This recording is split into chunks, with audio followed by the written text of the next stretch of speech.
오늘 우리에게 주시는 하나님의 말씀 보도록 하겠습니다. 신약성경 히브리서 12장 9절로 11절까지의 말씀입니다. 제가 가지고 있는 신약성경 367면에 있는 히브리서 12장 9절로 11절까지의 말씀을 제가 봉독하겠습니다. 또 우리 육신의 아버지가 우리를 징계하여도 공경하였거든 하물며 모든 영의 아버지께 더욱 복종하며 살려 하지 않겠느냐. 그들은 잠시 자기의 뜻대로 우리를 징계하였거니와 오직 하나님은 우리의 유익을 위하여 그의 거룩하심에 참여하게 하시느니라. 무릇 징계가 당시에는 즐거워 보이지 않고 슬퍼 보이나 후에 그로 말미암아 연단받은 자들은 의와 평강의 열매를 맺느니라. 아멘. 하나님의 말씀입니다. 이 시간 징계를 받는다는 것은 결코 유쾌한 일은 아닐 것입니다. 오늘 말씀에도 적혀 있듯이 징계가 당시에는 즐거워 보이지 않고 슬퍼 보인다 라고 적고 있듯이 모든 징계는 기쁨과 즐거움으로 받아들일 수 있는 것은 아닐 것입니다. 근데 오늘 그럼에도 불구하고 우리에게 징계를 주시는 그 분명한 이유를 말씀은 적고 계십니다. 그것은 바로 무엇이냐면 우리를 유익하게 하시기 위함이다 라는 것입니다. 10절에 보면 우리를 징계하신 하나님의 그 뜻을 알 수 있습니다. 오직 하나님은 우리의 유익을 위하여 그의 거룩하심에 참여하게 하시느니라. 하나님은 우리의 유익함을 위하여 우리를 징계하시고 그 유익의 가장 결정적인 모습은 하나님의 거룩함에 다시금 참여케 하시는 것임을 말씀은 분명히 하고 계십니다. 이 말씀에 아주 교과서적인 예가 있습니다. 역대상 21장에 나타나는 다윗의 사건입니다. 다윗이 말년에 인구조사를 하는 죄악을 저질렀던 그 사건입니다. 그 21장에 보면 이렇게 시작이 됩니다. 사탄이 일어나 이스라엘을 대적하고 다윗을 충동하여 이스라엘을 계수하게 했다. 인구의 수를 세는 것이 뭐 그렇게 크게 죄가 되겠습니까? 민수기에서도 숫자를 다 셌는데요. 국가를 통치하려면 인구를 조사하는 건 굉장히 기본적인 사항일 것입니다. 그런데 이번에 인구를 계수한 건 성격 자체가 달랐다는 얘기죠. 오죽했으면 다윗의 신하 중에서 가장 현실적이고 세속적이었다라고 볼 수 있는 요압이라는 장군도 이런 명령이 나타났을 때 이렇게 반응을 합니다. 여호와께서 그 백성을 지금보다 100배나 더하시기를 원하나이다. 내 주 왕이여, 이 백성이 다 내 주의 종이 아니니까. 내 주께서 어찌하여 이 일을 명령하시나이까? 어찌하여 이스라엘이 범죄하게 하시나이까? 요압조차 말릴 정도로 그 의도가 순수하지 못했음을 우리는 발견하게 됩니다. 태평성대가 이루어지면서 다윗과 더불어 이스라엘 민족 안에는 분명히 교만이 자리 잡고 있었을 것입니다. 아, 내 나라가 강하다, 내 민족이 참 많구나, 우리가 싸울 사람이 얼마나 많은가, 아마 그런 것들을 알아보고 싶어 했던 그런 마음 가운데에서 이러한 일들이 시작된 것일 겁니다. 당연히 하나님은 이 일을 악하게 여기시고 치셨다 말씀은 적고 있습니다. 여호와께서 치시자마자 8절에서 다윗은 하나님 앞에 무릎 꿇고 회개합니다. 종의 죄를 용서하여 주시옵소서. 내가 큰 죄를 저질렀고 내가 심히 미련하게 행했습니다. 다윗이 그렇게 하나님 앞에 솔직하게 회개하고 무릎을 꿇습니다. 그러나 벌을 면해주지는 않으십니다. 그에게 다만 은혜를 베풀어 주시되 세 가지 벌 중에 하나를 고르게 하시죠. 3년 동안 가뭄이 들든지 3개월 동안 적에게 쫓겨다니든지 아니면 3일 동안 전염병이 돌든지, 그 세 가지 선택 가운데 다윗은 사람의 손에 붙이지 않고 긍휼이 많으신 하나님의 손 가운데 나를 맡깁니다. 이렇게 고백을 합니다. 그리고 나서 전염병이 돌기 시작했는데요. 여러분, 3일 동안의 전염병인데 말씀에 보면 아직 예루살렘에는 다가가지도 못했습니다. 아마 시간적으로 보면 이틀 좀 지나지 않았을까 싶습니다. 근데 그때 현재 사망자의 수가 7만 명이라는 겁니다. 7만 명. 여러분, 이제는 우리가 뭐 숫자에 대해서 너무 담담하지만 우리가 그전에도 큰 전염병을 우리가 경험하지 않았습니까? 근데 병이라는 게 그렇습니다. 한번 걸리고 앓는 시간들이 있어요. 병이 앓는 시간들이 있어요. 그건 며칠이 될 수도 있고 몇십 일이 될 수도 있어요. 그리고 이제 돌아가시는 경우들이 생기죠. 10명, 20명, 30명만 그 똑같은 병으로 돌아가셔도요, 엄청나게 우리는 공포감에 빠지게 됩니다. 근데 7만 명이요, 이틀 안에 죽었다는 거예요. 이건 그게 병이 걸리자마자 바로 쓰러져, 바로 돌아가시는 그러한 병입니다. 이건 어떻게 보면 병이라고 얘기하기보다 무슨 총 맞은 것처럼 사람이 쓰러져 나갔을 겁니다. 그런 광경을 그들의 눈앞에서 보았을 때 얼마나 공포스러웠겠습니까? 그 7만 명이 쭉 죽어나갑니다. 아직 예루살렘은 가지도 않았어요. 전염병은 사람에게서 사람으로 옮기는 병인데 예루살렘에 더 많은 사람들이 모여 살았을 텐데 예루살렘에 그 전염병이 들어가면 그 결과는 정말 너무너무 입에도 담기 어려운 그런 참혹함일 것입니다. 근데 그때 하나님께서 멈춰주시죠. 그 천사가 예루살렘을 향하여 칼을 들고 편 상태에 있는 모습을 다윗이 보게 됩니다. 말씀은 그렇게 적고 있죠. 이게 여부스 사람 오르난의 타작마당에서 다윗이 장로들과 함께 무릎 꿇고 하나님 앞에 회개하는 가운데 그 광경을 보게 됩니다. 그리고 다시금 거기에서 하나님 앞에 제사를 드리죠. 다윗이 거기에서 여러 재물들을 구하게 됩니다. 오르난은 자기 밭에 일어난 일이기 때문에 다 헌신하겠다고 여기서 마음껏 제사하시라고 얘기했지만 다윗은 받아들이지 않습니다. 다 사버립니다. 은 600세겔을 지불하고 터만 산 게 아니고 그 땅 전체를 사버리게 됩니다. 이건 성서학자들이 얘기하는데 터무니없이 비싼 가격이라고 얘기합니다. 그런 가격을 치르면서 그 땅을 다 사버립니다. 그리고 그 땅에서 하나님 앞에 제사를 드립니다. 그럴 때 어떠한 일들이 벌어졌냐면 여호와께서 하늘에서부터 번제단 위에 불을 내려 응답하셨다. 이렇게 적고 있습니다. 그리고 나서 하나님이 천사들에게 명령하심에 칼을 꽂아 넣어라 라고 명령하셨더니 천사들이 칼을 다 집어넣었다. 그리고 그 재앙이 멈추게 되었다. 말씀은 적고 있습니다. 그리고 나서 그 뒤에 말씀이 어떻게 흘러나가게 되느냐면 다윗이 그곳을 너무너무 기뻐합니다. 그 이전까지 성막과 번제단은 기브온이라는 산당이 있었다고 합니다. 성궤는 다윗성에 있었지만 성막과 번제단은 기브온 산당이라는 곳에 있었는데 다윗은 거기에 자주 가지를 못했다는 겁니다. 왜? 여호와 천사의 칼이 두려워서 거길 잘 가지를 못했다는 거예요. 그런데 자기가 지금 하나님 앞에서 하나님을 만난 그곳에서 제사를 드렸더니 불이 나와서 응답해 주신 거예요.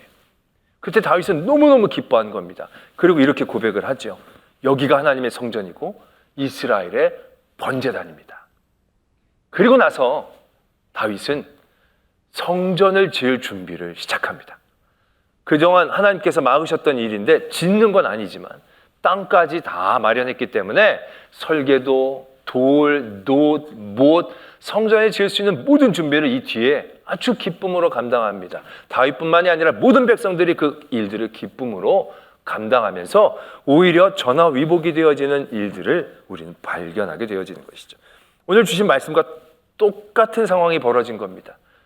그가 죄악을 저질렀고 징계를 당했지만 징계는 다윗을 멸하려는 게 아니었다는 거예요. 오히려 다윗이 하나님의 거룩한 일에 참여하게 된 거예요.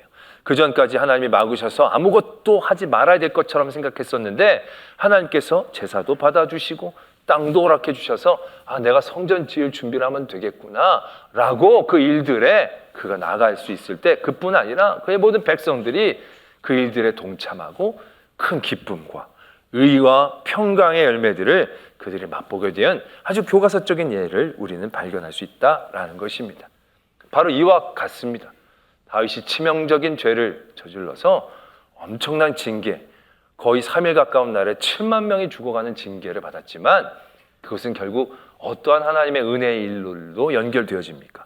하나님은 다윗을 거룩한 일에 참여하고자 그 징계를 사용하셨다라는 것을 우리는 분명히 아셔야 한다라는 것입니다.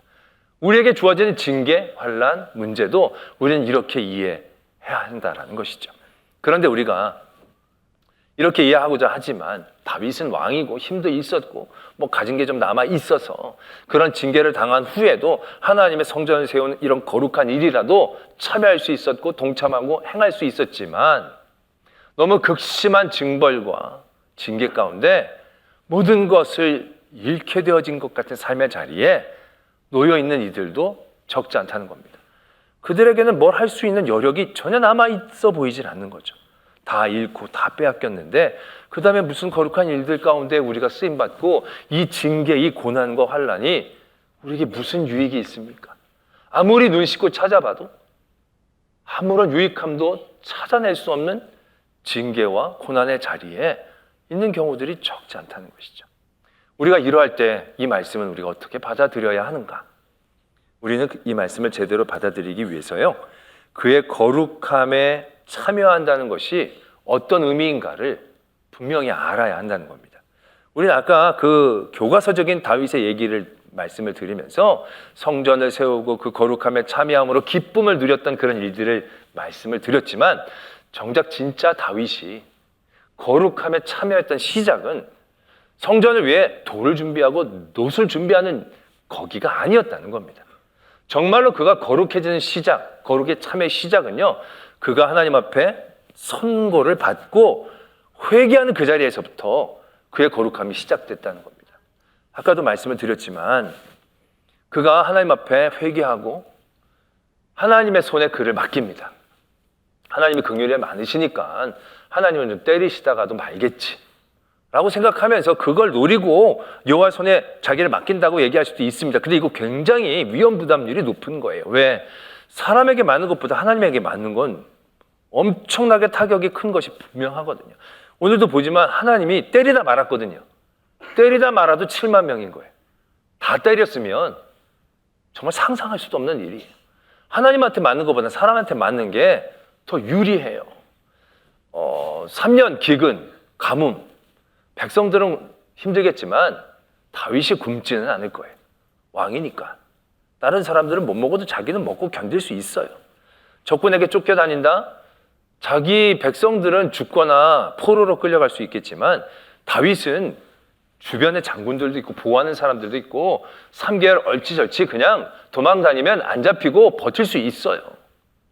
근데 병은 얘기가 다르죠. 병은 재산이 많다고 안 걸리는 게 아니에요. 병은 옆에서 지키는 사람이 많다고 안 걸리는 게 아니잖아요. 굉장히 위험 부담률이 많은 거예요. 그러나 그럼에도 불구하고 다윗은 그걸 선택하는 거예요. 왜요? 그는 하나님 앞에 다 내려놓았기 때문에 그런 거예요. 자기의 죄를 인정하는 그 순간 자기의 모든 권리, 자기의 모든 안녕, 평안을 바라는 그 모든 것들을 이미 다윗은 내려놓았어요. 그래서 하나님 앞에 기도할 때도 이렇게 기도하지요. 이 백성들이 뭐가 잘못을 했습니까? 이 백성들은 잘못을 저지른 게 없고 내 죄 때문에 이렇게 된 것이니까 나와 내 아버지의 집을 치소서. 하나님이 그 말씀 듣고 그래 알았다 그러고 치면 끝장이 나는 거예요. 그런데 다윗은 그냥 듣기 좋으라고 그렇게 얘기한 게 아니라 진짜로 자기의 모든 것들을 내려놓은 거예요. 거룩함의 시작은요, 바로 이러한 모습을 갖고 있다는 것을 우리가 발견하게 되어진다는 것이죠. 우리가 거룩함, 그러면 거룩한 옷을 입고 거룩한 곳에 서서 거룩한 모든 것들을 세우는 과정이라고 생각하지만요, 진짜 거룩은요, 우리 안에 있는 그 어떤 것들을 무너뜨리는 것에서부터 시작한다는 거죠. 우리 안에 덕지덕지 붙어져 있는 것, 내가 잘라내려고 해도 잘려나가지 않는 그것들을 잘라내는 것에서부터 진정한 거룩함은 시작되는 거예요. 우리의 거룩함의 일에 참여하는 것은 굉장히 능동적이고 앞으로 진취적인 어떤 모습처럼 보이지만요, 실제적으로 우리가 거룩함에 참여하는 모습은요, 매를 맞는 모습인 거예요. 뜯겨나가는 모습인 거예요. 빼앗기는 모습인 거예요. 손해를 당하는 모습인 거예요. 왜요? 우리가 손해를 당한다, 빼앗긴다, 잘라나간다는 그 모든 것들이요, 결국 하나님의 것은 아니거든요. 그것이 다 세상의 것들이었거든요. 세상에 덕지덕지 붙었던 내 것이라고 생각했던 그것들이었거든요. 근데 이게 내 것인지 세상 것인지 구분도 못하고 사는 우리들에게 하나님은 징계하심으로 그걸 뜯어내 주시는 거예요. 그때 아프죠. 하나님 뺏으시는 거예요. 절망스럽죠. 근데 그게 하나님의 거룩하심을 회복하는 과정이다라는 거예요. 그리고 그게 진짜 유익한 과정이었다는 거죠. 다윗이 자기의 교만을 내려놓아요. 이 나라 자기의 나라라는 걸 내려놓아요.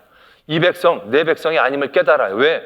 하나님이 7만 명을 이틀 만에 뺏어가시니까 내 것이 아니었구나 깨달아 나가게 되면서 하나님의 거룩함에 조금씩 더 가까워지기 시작하는 거죠. 하나님의 성전을 향한 마음이 더욱더 회복되어지기 시작하는 거예요.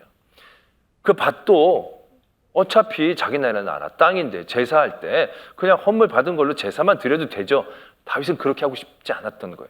자기의 엄청난 재물을 헌신하고 쏟아부으며 그 터를 얻기를 원하는 거예요. 자기의 희생 없이, 헌신 없이, 내려놓음 없이 하나님 앞에 나갈 수 없다는 사실에 대해서 다윗은 분명하게 인식하고 있었던 거예요. 그랬을 때 그는 하나님의 거룩하심에 참여할 수 있었다는 것을 우리는 분명히 기억해야 한다는 것입니다. 우리가 고난을 당할 때, 징계를 당할 때, 어려움을 당할 때, 그 고난을 당한다, 징계를 당한다, 어려움을 당한다는 것의 내용물이 무엇입니까?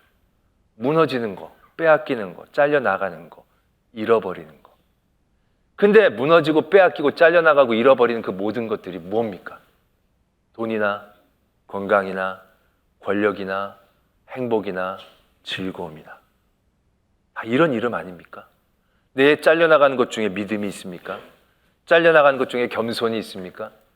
잘려나고 잃어버린 것 중에 회개가 있습니까? 회개를 잃어버린다라고 여러분들이 징계를 받는다고 생각하십니까? 그건 아니라는 거예요. 우리가 징계를 받는다, 고난을 당한다, 그 모든 내용물은요, 다 세상의 것을 나에게서부터 떼어놓는 과정들인 것이에요. 대부분이 다 그래요. 이스라엘 민족이 두 번째로 징계를 아주 크게 당한 적이 있었죠. 금요일 날 우리 강사 목사님도 말씀해 주셨듯이 광야에서 40년 동안 지내는 거예요. 출애굽하고 1년 동안 열심히 달려갔어요. 그래서 이제 가나안 땅에 들어가기 직전에 정탐꾼을 보내잖아요. 근데 정탐꾼들이 가서 와서 얘기하는 것들을 이 사람들이 다 곡해를 하죠. 하나님을 불신합니다. 하나님을 망령되게 만들죠. 그래서 하나님이 정탐한 40년을 1년씩 곱해서 40년 동안 광야로 되돌려 보내십니다. 엄청나게 비극적이고 불행스러운 일이죠. 눈앞에 가나안 땅인데 그 정탐꾼들의 말에 혹한 것 때문에 그것에 대한 징계를 40년 동안이나 받는 거예요. 그게 민수기 14장에 적혀져 있습니다. 그리고 민수기 15장에는 가나안 땅에 들어가서 제사를 해야 될 제사에 대한 얘기들을 말씀하고 계십니다. 그리고 16장에 한 가지 사건이 나타나는데 고라와 다단과 아비람의 반역에 대한 사건이 16장에 나타납니다. 그런데요, 여러분, 민수기 14장과 16장의 시차가요 38년이라고 합니다. 그러니까 그 1년째 되던 해 하나님 앞에 가데스 바네아에서 광야에 들어간 다음에 38년 동안 그들은 징계를 받은 거잖아요. 그럼 징계를 받았으면 38년 동안 고생 많이 했다, 애 많이 먹었다, 많은 시험 당했다, 뭐 그런 과정이 적혀 있어야 진짜 징계를 받았구나, 이 사람들이 이제 고쳐 먹고 나가겠구나, 이런 생각이 들 법한데 48년 동안 아무런 말씀이, 아무런 사건이 적혀 있지를 않다라는 사실이죠. 그것은 무엇을 의미하는 것이겠습니까? 징계로 그들이 광야로 나갔지만 48년 동안 그들은 목마르지 않았다는 걸 의미할 겁니다. 목말랐다면 그들이 가만히 있지 않았을 거거든요. 배고프지 않았다는 거예요. 춥지 않았다는 거예요. 하나님을 원망할 만한 상황이 벌어지지 않았다는 거예요. 징계인데 하나님께 오히려 가나안 땅에 들어간 것 같은 평안한 모습들이 그 38년 안에 왠지 느껴집니다. 물론 광야니까 불편은 했겠죠. 그러나 별다른 큰 사고, 사건 없이 38년의 시간들은 흘러가고 있었다라는 거예요. 그런데 그런 평안 가운데 깨어진 사건 하나가 고라와 다단과 아비람의 반역이에요. 이 사건은 무슨 성격을 갖고 있느냐면, 제가 전에도 말씀을 드린 적이 있는데요, 평안하게 그 공동체가 유지되고 진행이 된 거예요. 근데 가나안 땅에 들어가게 한 1년 정도 놔두고 이 고라와 다단의 마음이 너무 힘든 거예요. 너무 불편한 거예요. 견딜 수가 없는 거예요. 그 모세와 아론이 어떤 사람들입니까? 그 사람들에게 대항하지 않고는 견딜 수 없을 만큼 그들이 고통스러웠다는 거예요. 뭐 때문에 고통스러웠느냐? 모세와 아론이 너무 눈에 성가시게 보이기 시작한 거예요. 그들에 앞서서 그들을 지도하고 이끌었던 모세와 아론, 그들의 그 자리만큼 그들에게 무게감도 상당했을 텐데 그건 보여지지 않고 이들은 그게 너무 부러운 거예요. 그게 너무, 그 사람들이 있는 자리들이 너무 시기가 되는 거예요. 그러면서 이렇게 얘기하죠. 너희들이 왜 우리들 위해 스스로 높이느냐.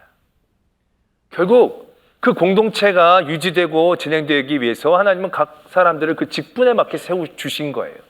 그런데 이 고라와 다단과 아비람에게 세상적인 가치관이 들어오기 시작한 거예요.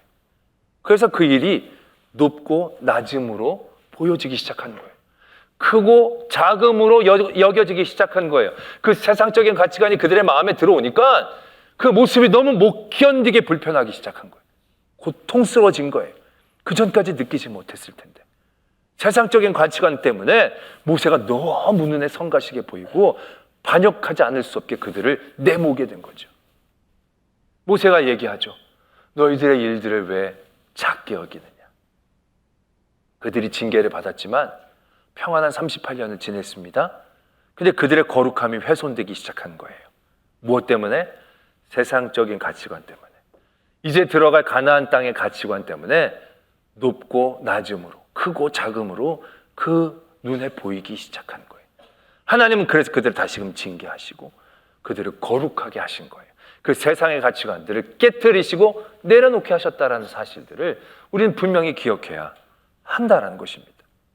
여러분들이 삶의 자리에서 여러 환난들, 고난들, 어려움들, 아무런 유익이 없을 것 같은 그런 자리들 서게 되실 때가 있죠.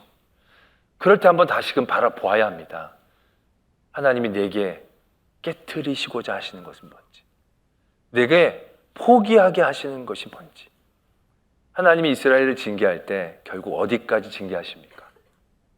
나라를 빼앗고요, 성전을 빼앗습니다. 거기까지 그들을 징계하시는 거예요. 이건 징계가 아니라 멸망 같은 일이에요. 근데 하나님은 그들에게 그것조차 빼앗으십니다. 왜요? 그들에게 성전은 마지막 남은 자존심이었거든요. 근데 그들이 성전을 어떻게 사용합니까? 세상의 부적처럼 사용합니다. 마치 이것만 있으면 아무도 우리를 못 건드려 라고 그들의 삶은 되돌아보지 못하면서 마치 부적처럼 그걸 세상적인 것으로 이용하니까 하나님이 그 성전도 빼앗으시고 나라도 빼앗으십니다. 끝이라고 생각했습니다. 근데 여러분 어떻습니까? 그 이스라엘에게 내렸던 그 징계가요, 이스라엘을 가장 성결하게 만들었습니다.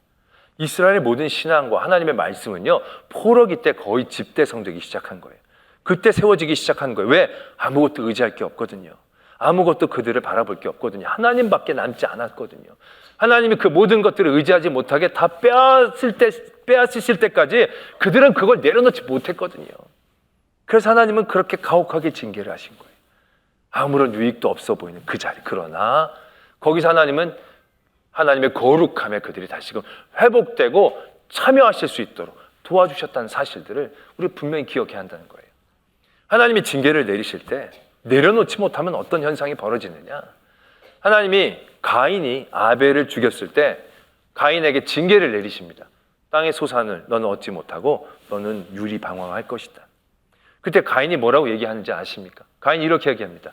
내 벌이 너무 무겁습니다. 아니, 지금 자기는 멀쩡한 자기 동생을 죽여놓고 자기 벌이 무겁다고 얘기하는 거예요. 하나님은 그가 의지하는 땅의 소산들을 빼앗고 그가 의지하려는 땅의 자리들에서 돌아다니게 하신 것, 결국 그 일들을 통해서 하나님이 뭘 원하셨겠습니까? 하나님만 의지하는 법을 그가 회복하기를 원하셨겠죠. 근데 이 가인이 그러질 않은 거예요. 그러고 나서 또 뭐라고 얘기하느냐면 사람들이 나를 죽일까 두렵습니다. 표를 달라고 얘기합니다. 그래서 하나님이 죽이지 않을 표를 주십니다. 이것이 가인의 패착이지요. 하나님은 많이 안타까워하셨을 것입니다. 그는 끝까지 자기가 내려놓고 하나님 앞에 그 죄를 자복하고 자기는 죽어 마땅합니다, 인정하고 나갔어야 하는데 그렇게 하지 못하고 자기의 벌이 중하다고 표를 달라고 또 그 표를 붙잡고 나가려는 또 다른 마음 가운데 그가 내려놓지 못했을 때 가인은 잊혀지는 인물이 되고 말았다는 얘기죠. 사울왕은 어떻습니까? 사울왕은 하나님의 징계를 받으면서 악신으로 시달렸습니다. 악신이 그를 너무 괴롭혔습니다. 너무 고통스러웠을 것입니다. 하나님은 그가 그런 고통 가운데에서, 그런 징계 가운데에서 이 모든 것이 하나님의 것이군요. 나라도 내 권력도 원래 내 것이 아니었습니다. 하나님의 것입니다. 이렇게 나왔어야 됐다는 얘기죠. 그런데 사울이 어떻게 합니까? 하나도 놓지를 못합니다. 놓는 방법을 잊어버린 사람처럼 악신에게 괴롭힘을 당하면서도 나라를 내려놓지 않습니다. 내 나라라고 생각합니다. 내 권력이라고 생각하고 내 왕이라고 생각합니다. 결국 그의 모습이 얼마나 괴롭고 고통 가운데 두려움과 외로움 가운데 맞춰졌는가 우리는 잘 알 수 있다라는 것입니다. 우리의 징계의 자리에서 우리는 하나님이 주시는 유익함을 바라볼 수 있어야 한다라는 것입니다. 그 유익함은 세상의 것이 절대 아닙니다. 하나님의 것이 되어져야 한다는 것이고요. 그러한 유익함으로 바라보게 될 때 징계는 우리에게 단순한 고난과 환난과 저주가 아니라 하나님의 정결케 하시는 일임을 깨닫고 고백할 수 있게 한다는 것입니다. 지난 금요일날 우리 국가조창기도회 때 말씀을 전해주신 목사님께서 루비 캔들릭이라는 선교사님의 편지를 소개해 주셨습니다. 그 전에도 이 편지를 읽은 적이 있었는데 읽을 때마다 너무 감동이 되는 그런 편지입니다. 이분은 24살에 우리나라에 와서 25살에 순교를 하셨습니다. 급성맹장이 걸렸는데 치료를 했는데 그것이 회복이 되지 못하고 1년 만에 꽃다운 나이에 돌아가신 아가씨입니다. 개성학교에서 학생들을 가르치는 일을 했던 그런 분이라는 얘기죠. 그분이 마지막으로 부모님께 보낸 편지가 있습니다. 그 편지의 내용이 앞에 부분은 좀 생략하고요. 그 상황도 이제 한일 합방 일어나기 2년 전이라고 합니다. 1908년이라고 하나요. 그때 상황에서 부모님께 편지를 보낸 겁니다.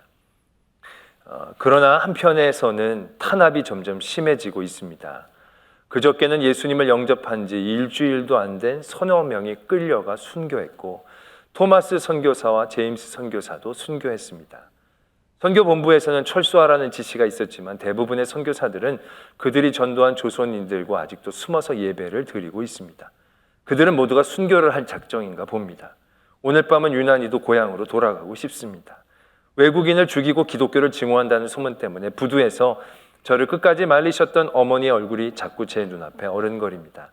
아버지, 어머니, 어쩌면 이 편지가 마지막일 수도 있습니다. 제가 이곳에 오기 전 뒤뜰에 심었던 한 알의 씨앗이 이제 내년이면 온 동네가 꽃으로 가득하겠죠.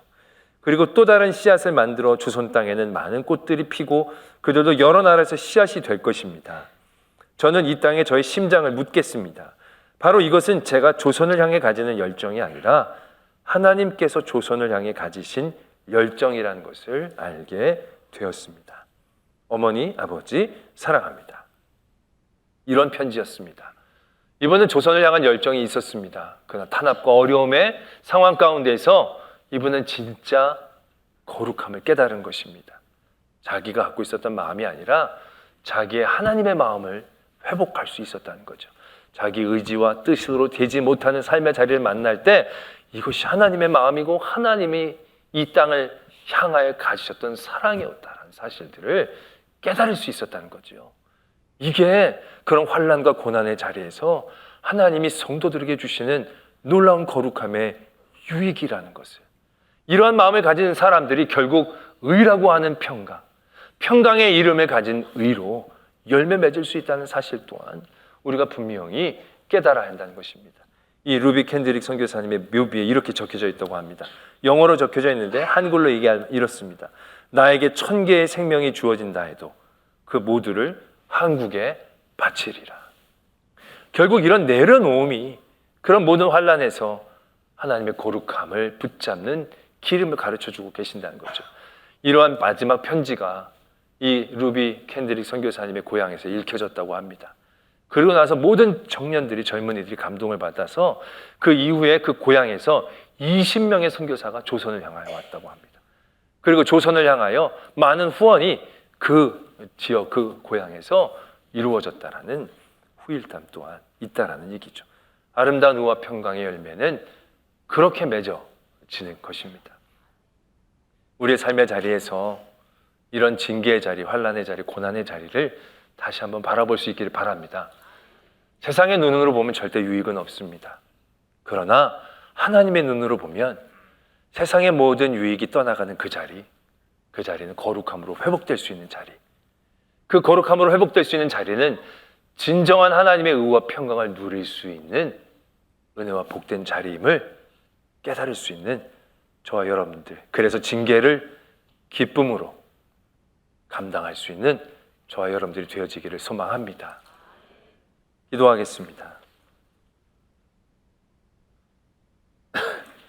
오늘의 말씀을 생각하시면서 나에게 닥친 여러 아픔, 고난, 절망들, 결국 세상의 것들을 떼어내는 과정임을 깨닫게 하시고 그 모든 과정이 그러하기에 나의 거룩함에 참으로 유익된 일임을 고백할 수 있도록, 그래서 정녕 내 마음에 하나님이 주신 평강과 의가 열매 맺을 수 있도록 위해서 하나님께 기도 드리겠습니다.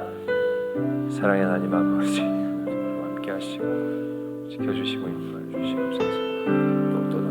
또 붙잡힌 되기를 소망합니다. 아버지 하나님, 우리 모든 삶의 자리에서 하나님이 주시는 놀라운 은혜들을 깨닫게 하여 주시옵소서. 절망 자리에서 깨닫게 하여 주시옵소서.